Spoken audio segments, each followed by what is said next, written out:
Okay, this is a chapter over hazardous materials. And one of the things that we do in the safety community, and you probably know in your field as well, is we have a ton of acronyms. And so what I wanted to do is mainly go over these acronyms, and we'll go over what these mean, just so that in case you are in a position where they start spouting off RIFCRA or CERCLA or SARE or something like that, that you kind of know what those are. Now, most people know what the EPA is, and essentially it protects the environment. And they do have different areas that is covered, air, water, land. A lot of people don't know that they have endangered species as one of their covered areas, as well as hazardous waste. Now, when you also look at it, it's broken out into 10 different regions, and you can see that we're in Region 7. Now, when you start looking at the EPA, and this is just a screenshot of exactly what they have out there if you go out there, and this may be an older screenshot, they may have updated it since then, but their enforcement goals are listed directly right on here. They pretty much want to make sure that there's a healthy environment and that they're looking at any pollution problems, and then also to improve kind of their public engagement, which is needed quite often. Now you can see if you go onto the EPA page that you can look at by topic, and if you press on more topics, not on this slide but on the EPA site, it will actually go into several topics, or you can use the advanced search, which is probably the easiest thing for you to do up here. It's broken out into laws, regulations, compliance, enforcement, policy guidelines, that type of thing, and so you pretty much navigate your way around this. So what is RCRA? Well, RCRA is actually the Resource Conservation and Recovery Act, and this was an act that was passed in 1976, and essentially what was happening is that there was a bunch of industrial waste or municipal waste that they, meaning the United States, didn't know what to do with. And so what they did is set forth some legislation with regard to this governing solid waste and hazardous waste. Now the goals are kind of laid out here, which are pretty much close to the EPA goals, but they're more defined. RCRA does fall up underneath the EPA as well. Now if you go to the EPA site and you type in RCRA, you can actually go in and search a lot of different things on this site, which is kind of cool. So if you look at it, you can actually search for any databases or anything like that, what's new, topics, those types of things. Now the DOT, most people are pretty aware of exactly what they do. They are essentially just oversees interstate travel, and so they're really worried about the transportation in between state to state. Now underneath the DOT there is a Hazardous Materials Transportation Act, which is good because it looks like when you're driving and things like that, you see a lot of these signs, and this is their placard charting. Now, there's a lot of things that go along with DOT because anybody who does any transportation of hazardous materials are regulated very specifically.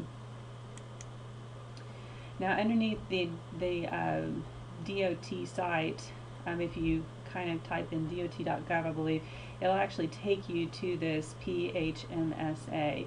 And the Pipeline and Hazardous Materials Safety Act is actually up underneath this area.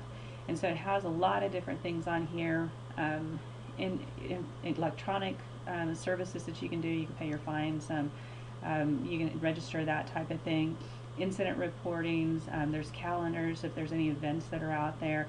Regulations, obviously, maybe risk management if you're wanting to see if there's something that there's some risks involved in some type of commerce, transportation. Also, too, there's a library, and they do have a 1-800 number and some data and statistics that are helpful if you're working for a company that does transport hazardous materials. Now when you look at hazardous materials, any vehicle can be DOT certified or registered, and you do need to make sure that you're not transporting some just common items that may be considered hazardous materials in the back of your pickup truck, because if you are in an accident and they discover that you're transporting things from place to place, maybe facility to facility just down the road, maybe from the hardware store down to your store, or excuse me, your facility, then all those things would be covered up underneath this. Okay, so this is the DOT divisions and classifications. The first one is going to be explosives.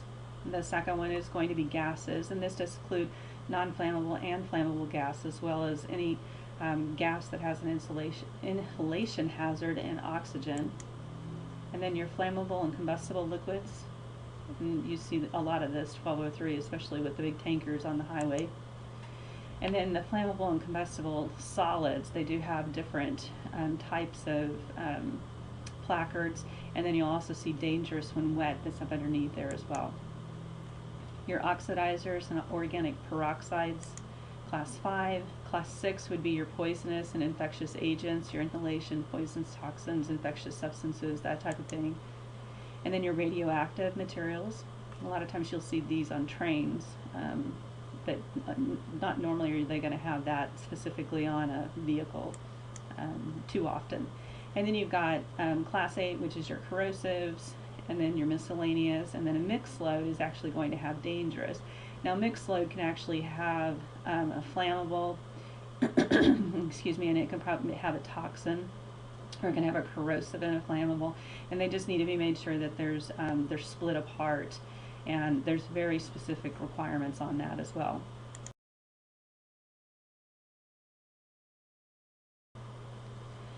Now we start looking at what a hazardous waste is. A hazardous waste can actually be solid, liquid, or contained gas. And so it's not just something, when you think of a waste, that it can just be a piece of paper or something like that. Now, when you start looking at hazardous waste, these are companies that are generating some type of waste. And it has, like, under 40 CFR Part 261, it actually defines a waste as a listed waste, a characteristic waste, a universal waste, and a mixed waste. And under RCRA, it actually has to be a solid waste when you look at it. Now, solid waste, once again, can be a solid, liquid, or contained gas. It's kind of confusing. You think mainly of a solid gas or solid waste as being something like trash, but it can be those as well. Now, the EPA actually classifies these, and they're different types of waste, and they're called listed waste.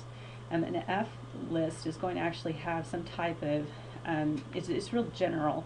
It's not going to have any specific source or generic waste source.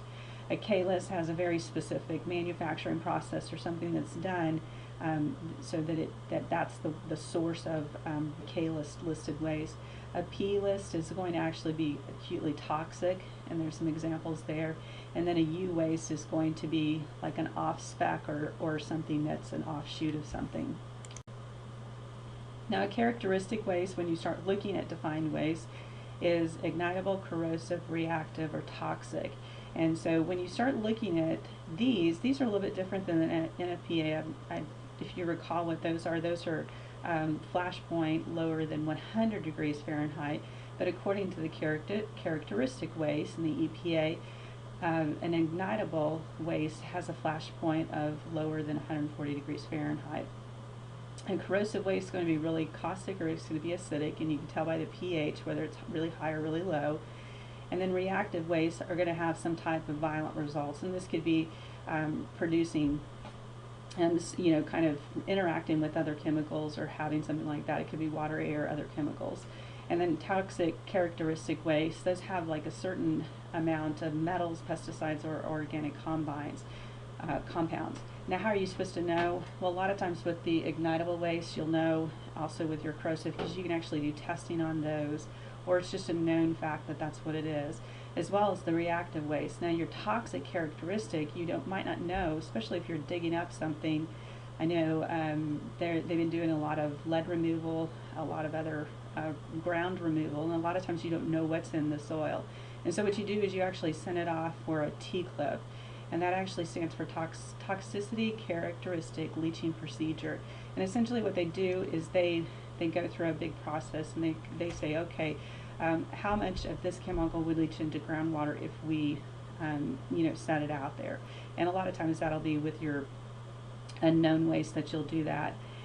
So this kind of falls into the D waste or characteristic waste when you start looking at that. Now, each facility, and this is per facility, per location, has a generator status if they have hazardous waste on their facility. And there's a large quantity generator, a small quantity generator, and a conditionally exempt small quantity generator. And if you start looking at the differences, a large quantity generator obviously has a lot more, and you can only accumulate that waste on site for 90 days, and unless you have to transport over 200 miles, and then it's 180 days. Now with all of these, you do have to have an EPA number, and so you are registered to have this. Now a small quantity generator is a lot less, and you can actually store it for a 180-day period unless transported over 200 miles, and then it's 270 days. A conditionally exempt, and that you can kind of bounce in between a conditionally exempt and small quantity, and it just kind of depends, but you can see that the quantity is a little bit different here, and so you may fall into conditionally exempt maybe in certain months of the year where you're not producing a lot of waste, and then maybe on some of your peak times you would be producing a lot more, and you'd have to bump back up into small quantity generator. Now these all kind of make EPA makes a big deal about these because it kind of depends on what forms you have to fill out and exactly what's due. And these deadlines are very, very specific. Now if you look at this is a generator summary chart, and this is actually from EPA, and it talks about the quantities here, and you can kind of see what we just talked about, the quantity limits, and that you do have to have a EPA number with these. Now if you're constantly in this conditionally exempt small quantity generator, then you don't have to have that, but the majority of the times companies are kind of bouncing back in between these two, your conditionally exempt and your small quantity. Okay, and then this tells you specifically how much you're supposed to have, what the limits are, and then what your storage requirements are. And a lot of times you'll just have a facility, kind of a hazardous waste materials area that's outside, and it does have specific requirements with regard to that as well, that we're not going to go into a lot of that right now. When you do ship with regard to small quantity and large quantity, you do have to have a manifest, which I'll show you here in a second, and you do have to have quite a bit of training, a contingency plan, you have to have emergency procedures, and then obviously you have to follow DOT with regard to all of these. Now when you have hazardous waste on site, you do have to make sure that the containers are stored so that they won't spill or they cannot be hit in any way, shape, or form to have some type of accident. The other thing is that they have to be labeled, and typically you'll have a bright colored label, and they come in red and white too, not just yellow and white, and you have to make sure that you're filling out this information at all times. So you have your EPA waste number here, you've got your EPA identification number, what the waste is, what your address is, and the reason why they're actually doing this is in case for some reason somebody comes in and steals some hazardous waste or a container of it, that they can actually go back to the owner and say, hey, we found your hazardous waste. Another example of this is if there's some of this is left behind, they can always go back and track it. Even if there's an accident on the highway, they can go in and they can track it because it should have a hazardous waste label on there. Now with the hazardous waste on site, you do have to make sure that you go through and inspect them for leaks.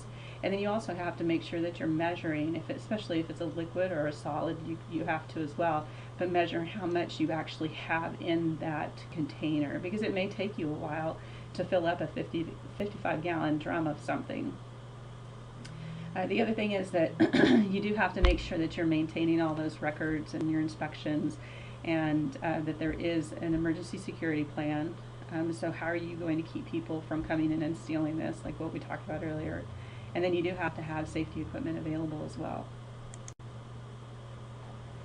Now when we start looking at CERCLA, and you look at the best way that you can actually look at it is look at Love Canal. And I'll go ahead and let you have a few minutes to go ahead and look through part 1 and part 2. But this was quite a while ago where there was an abandoned site, and you can kind of see this on the video, that was just left, and a school was built right on top of that.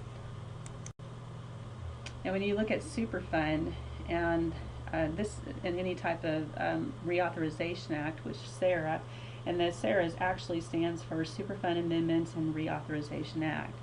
And so the closest Superfund site, and I'm sure you know this, would maybe be over in Quapaw, not Quapaw, but Pitcher, Oklahoma, but there's several others as well.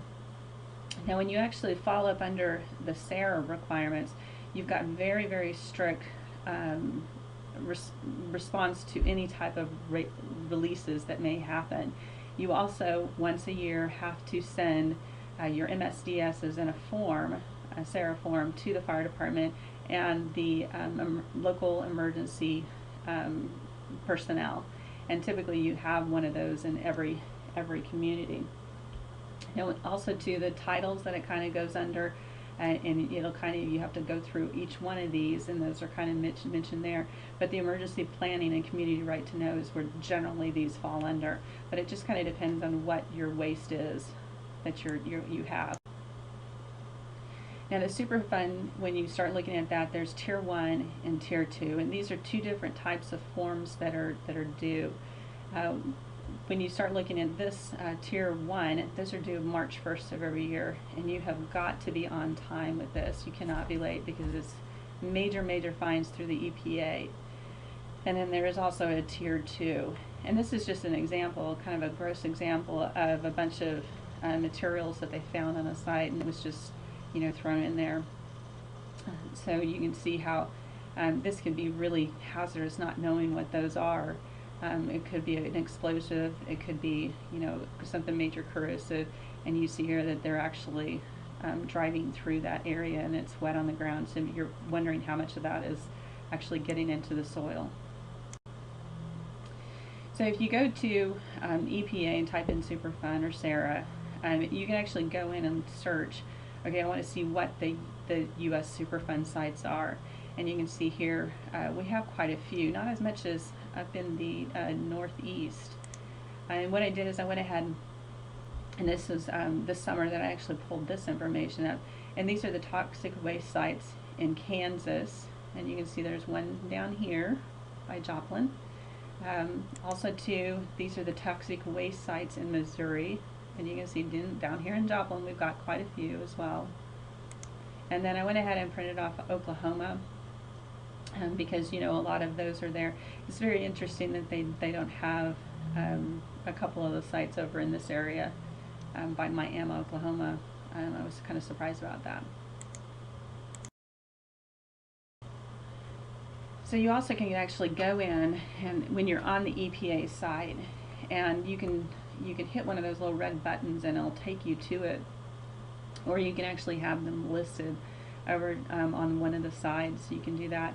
And you can go in and actually pick one of these areas. You can't on this because it's just a screenshot, but pick one of these and it would go to a PDF file which actually talks about it.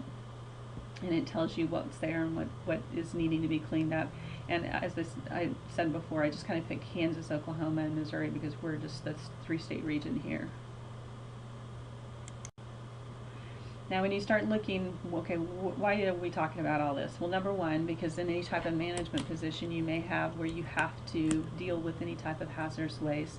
And the second part of it is that OSHA kind of worries about the workers. And so when you're actually dealing with these hazardous waste or any type of site workers, you know, you have to worry about what their PPE is and everything else. So what we start looking at is actually OSHA standard, and it's called the HazMat standard. It's a Hazardous Waste Operations and Emergency Response Standard, and this can be found at 1910-120.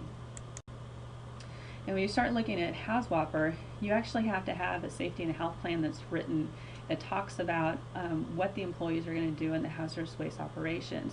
You got to make sure that you're looking at identifying, evaluating, and controlling any of those safety hazards, and then you have to have your emergency response plan actually laid out. It's called an ERP with regard to hazardous waste operations.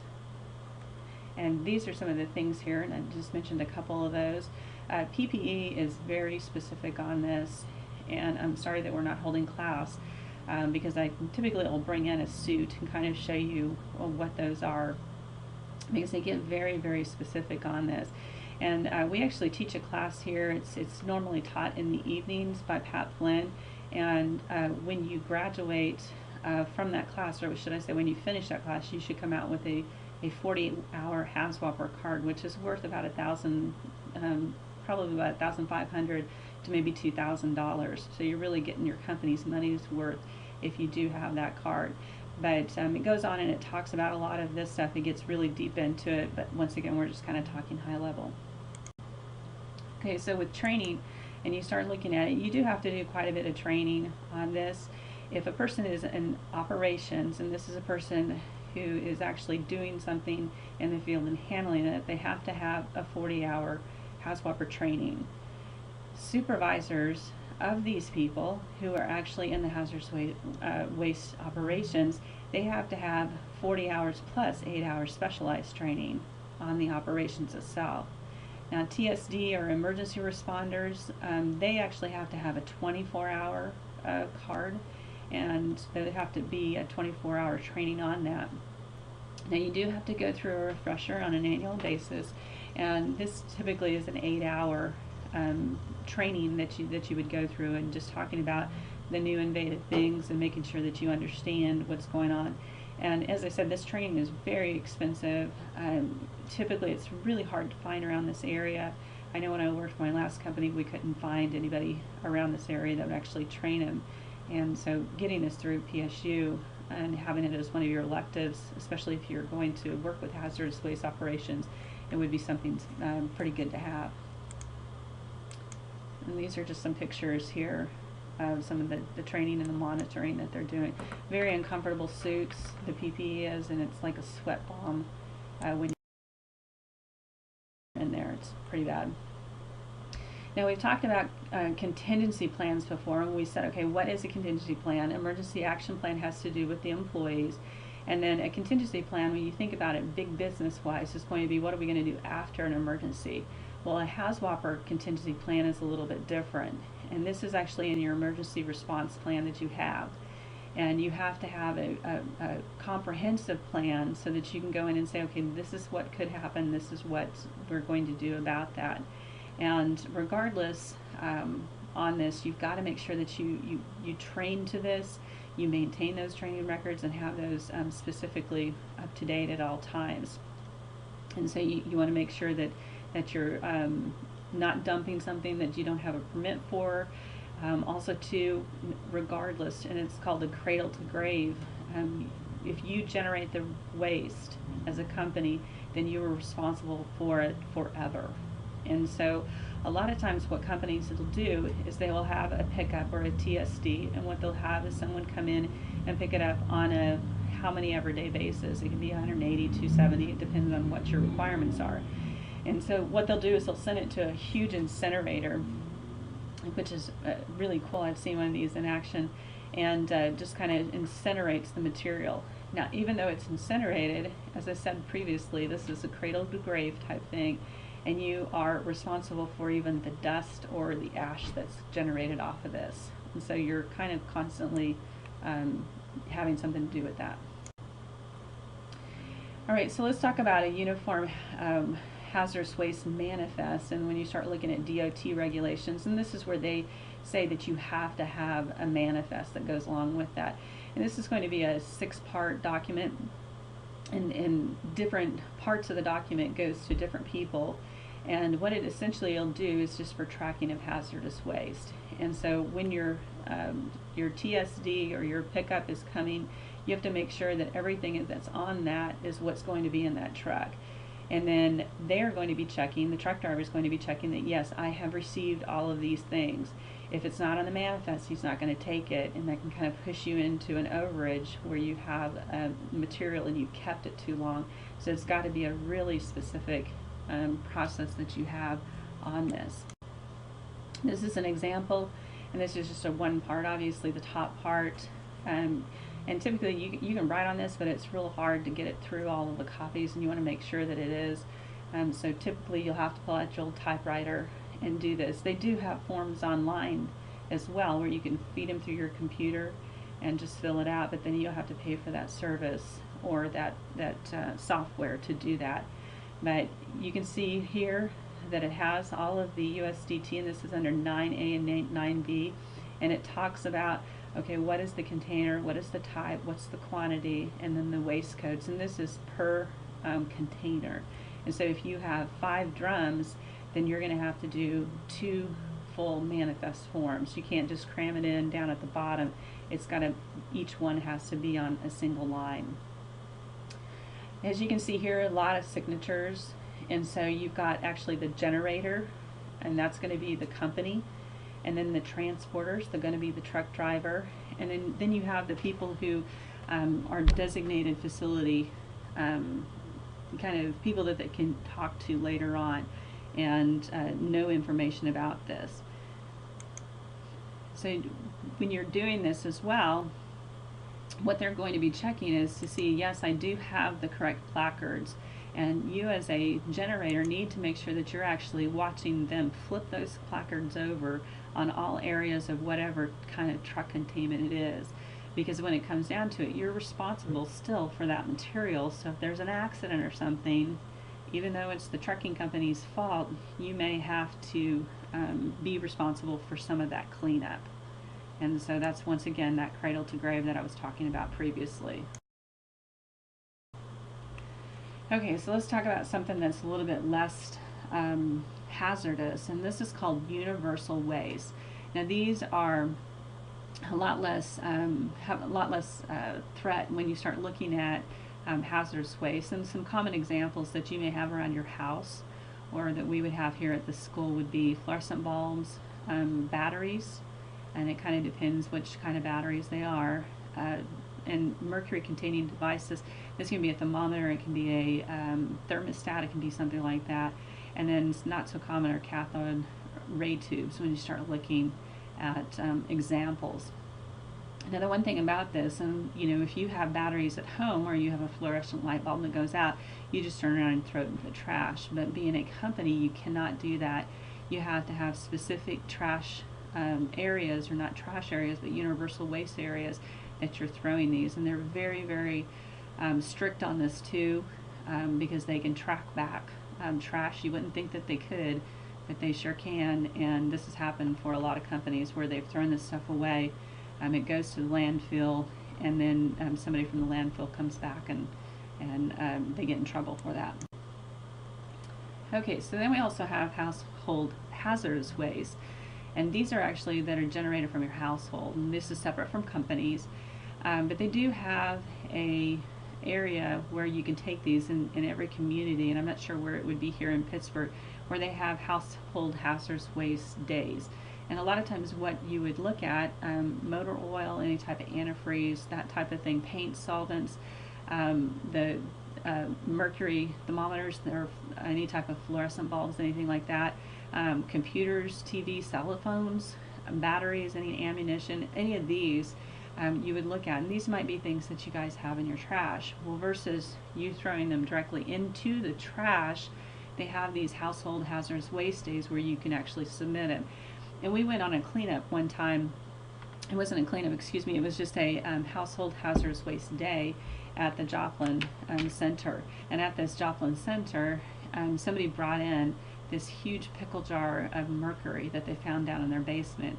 So if you start finding things like this, you might want to locate someone in your community. And a lot of times the recycling centers will know, or they'll schedule these household hazardous waste days. And typically they're once or twice a year where you can go drop those off and not be charged anything for it.